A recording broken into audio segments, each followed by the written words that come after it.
జయ శ్రీమన్నారాయణ శ్రీమతే రామానుజాయ నమః శ్రీ గురుభ్యో నమః. విజయదశమి అని చెప్పంటే అమ్మవారి దేవీ నవరాత్రులు 9 రోజులు జరుగుతుంది. 10వ రోజు కూడా జరుగుతుంది. అప్పుడు అమ్మవారు మహిషాసుర మర్దిని అంటే అమ్మవారికి పేరు మహిషాసుర మర్దిని అని చెప్పంటే అమ్మవారికి మహిషాసురుడు అనే రాక్షసుని అమ్మవారు అతన్ని సంహరించి ఆ రోజు విజయంగా తిరిగి వస్తుంది. కాబట్టి ఆ రోజు నాడు కూడా విజయదశమి అని చెప్పని మనం జరుపుకుంటాము. అయితే ఇది కొన్ని ప్రాంతాలలో కొంత వారిగా జరుపుకుంటారు. ఏమిటి అని చెప్పంటే ఇతిహాసాలలో తీసుకున్నట్టయితే ఎక్కువగా ఇతిహాసం ప్రకారమే మీరు ఈ యొక్క మనందరం విజయదశమి పండుగను జరుపుకుంటాము. ఇదే రోజు ఆయుధ పూజ అని చెప్పంటే ఒక రాక్షసుని సంవరించి మనం ఇంటికి తిరిగి వస్తుంటే ఆయుధ పూజ అని చేసుకుంటాము. అయితే మన మానవులు అయితే ఎవరైతే ఉన్నారో వారి యొక్క కుల వృత్తులు కానీ వారి యొక్క చేసే పనులు కానీ ఏదైతే ఉన్నారో వారు ఒక బిజినెస్ మ్యాన్ కానీ ఇది కానీ వారు ఆయుధ పూజ అని చేసుకుంటారు. వారి యొక్క వస్తువులను భగవంతుని దగ్గర పెట్టి దేవుని దగ్గర పెట్టి వారు అర్చన చేసి వాటిని పూజ అని చేసుకుంటారు. కొత్త వాహనాలు కొన్నవారు కానీ లేదా పాత వాహనాలు కొనుక్కున్నవారు కానీ ఇది దేవాలయాల దగ్గరికి పుణ్యక్షేత్రాల దగ్గరికి వెళ్ళి అక్కడ పూజ అనేది చేయించుకుంటారు. అయితే ఇది ఇతిహాసంలో తీసుకున్నట్టయితే శ్రీరామచంద్రమూర్తి మానవ అవతారంలో వస్తాడు. అయితే ఆయన శ్రీ మహావిష్ణు యొక్క అవతారమే ఏది మన శ్రీరామచంద్రమూర్తి. అయితే అమ్మవారిని రావణుడు ఉన్నాడు కదండి, రావణుడు ఎవరైతే ఉన్నారో అతడు ఒక వరం పొందుతాడు. ఏమిటి వరము అని చెప్పంటే నేను దేవతల వల్ల గాని లేదా ఇతర ఏ వస్తువుల వల్ల గాని నేను మరణించకూడదని చెప్పని శ్రీ మహావిష్ణు ఇది పరమేశ్వరుని దగ్గర నుంచి ఆయన వరం కోరుకోవడం అనేది జరుగుతుంది. అయితే జరిగినప్పుడు ఆయన ఒకటి మర్చిపోతాడు. అంటే మర్చిపోవడం అంటే దేనికి మర్చిపోతాడు? ఆయన మర్చిపోడు.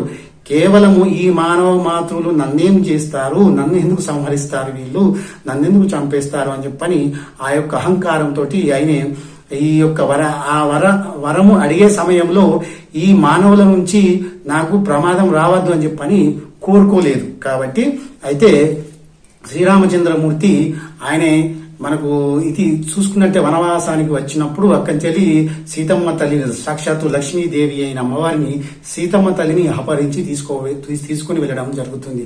జరిగినప్పుడు అప్పుడు శ్రీరామచంద్రమూర్తి వెళ్ళి అతని పైన యుద్ధం చేసి ఆయన తిరిగి వస్తాడు. రావణాసురుణ్ణి అక్కడ ఆయన చంపేసి తిరిగి సంహరించి తిరిగి మనకు వస్తుంటాడు. ఆ రోజు విజయదశమిగా చెప్పుకుంటాము.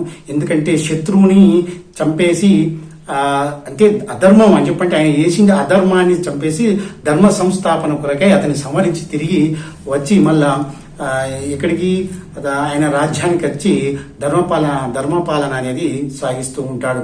అయితే ఇంకో ఇతిహాస ప్రకారం ఏమిటి అని చెప్పనంటే ఒకటి పాండవులు ఎవరైతే ఉన్నారో వారు వనవాసానికి వెళ్తారు. 13 సంవత్సరాలు ఇది మహాభారతంలో తీసుకున్నట్టయితే 13 సంవత్సరాలు వారు వనవాసానికి వెళ్ళడం జరుగుతుంది. వెళ్ళేటప్పుడు వారి యొక్క ఆయుధాలను వృక్షం ఉంది కదా శమీ వృక్షం, ఆ శమీ వృక్షం పైన పెట్టి అక్కడ దానిలో దాచిపెట్టి వీరు వనవాసానికి వెళ్తారు. వారి యొక్క వనవాసాన్ని ముగించుకొని తిరిగి వారి యొక్క రాజ్యానికి రాగానే వారి కౌరవులతోటి యుద్ధం చేయవలసి వస్తుంది.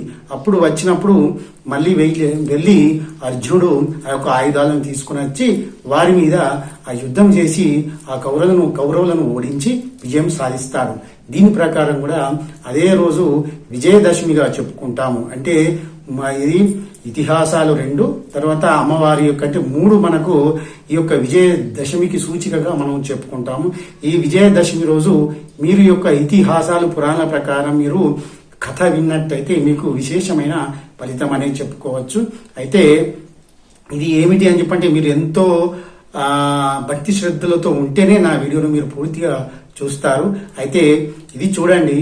తర్వాత ఇంకోటి శమీ వృక్షం. మనము చాలా మందికి తెలియని విషయం ఏమిటండి అని చెప్పంటే ఈ శమీ వృక్షాన్ని పూజ ఎందుకు చేస్తారు, ఆ రోజు శమీ వృక్షాన్ని దగ్గరికి ఎందుకు వెళ్ళాలి, అక్కడ ఎందుకు మనం ఈ పూజను ఆచరించాలి అని చెప్పని అనుకుంటాము. అయితే చాలా మందికి తెలియకపోవచ్చు. తెలిసిన వారు వినండి, తెలియని వారు వినండి, ఇద్దరు వినండి. అయితే శమీ వృక్షం అని చెప్పంటే పాండవులు ఎప్పుడైతే వారి యొక్క ఆయుధాలను ఆ యొక్క శమీ వృక్షం పైన దాచి వాళ్ళు వనవాసానికి వెళ్ళారు కదండి. మళ్ళీ తిరిగి వచ్చి అక్కడి నుండి ఆ యొక్క ఆయుధాలను తీసుకొని వచ్చి వాళ్ళు యుద్ధం అనేది చేస్తారని చెప్పంటే అలా వారి ఆయుధాలను శమీ వృక్షం పైన పెట్టడం వల్ల ఆ శమీ వృక్షంకి అంత పేరు వచ్చింది. అక్కడ పెట్టి వారు తీసుకుని వెళ్ళి విజయం సాధించారు కాబట్టి ఆ రోజు నాడు విజయదశమి రోజు మనం వాడవాడల నుంచి కానీ అక్కడికి వెళ్ళి ఆ శమీ వృక్షానికి పూజలు చేసి దాని ప్రకారం చేసి అక్కడి నుంచి మనం దాని యొక్క ఆకులను తీసుకొని వచ్చి మన బంధువులకు మన మిత్రులకు ఇలా పంచుకొని వారికి శుభాకాంక్షలు తెలుపుకుంటూ ఉంటాము. కాబట్టి ఈ యొక్క శమీ వృక్షం అంటే దసరా రోజు మీరు శమీ వృక్షాన్ని పూజిస్తే చాలా ఫలితం అనేది ఉంటుంది. మీరు చేసే ఉద్యోగం కానీ వ్యాపారం కానీ ఏదైతే ఉద్యోగం చేయాలనుకునేవారు ఇతర దేశాలు వెళ్ళాలి అనుకునేవారు ఏ దేశం వెళ్ళాలనుకున్నా కానీ మీ అభివృద్ధి కొత్తగా సాధించాలన్నా లేదని చెప్పంటే మీ యొక్క గృహాన్ని నూతనంగా నిర్మించుకోవాలన్నా మీరు కొత్త వాహనం కొనుక్కోవాలన్నా ఈ విజయదశమి రోజు వెళ్ళి శమీ వృక్షానికి అంటే ఉదయం కాలమైనా పర్వాలేదు సాయంకాలం అయినా పర్వాలేదు మీరు వెళ్ళి శమీ వృక్షాన్ని ఇలా తాకి దానికి నమస్కారం చేసి పూజ చేసి వీలుంటే పూజ చేయండి.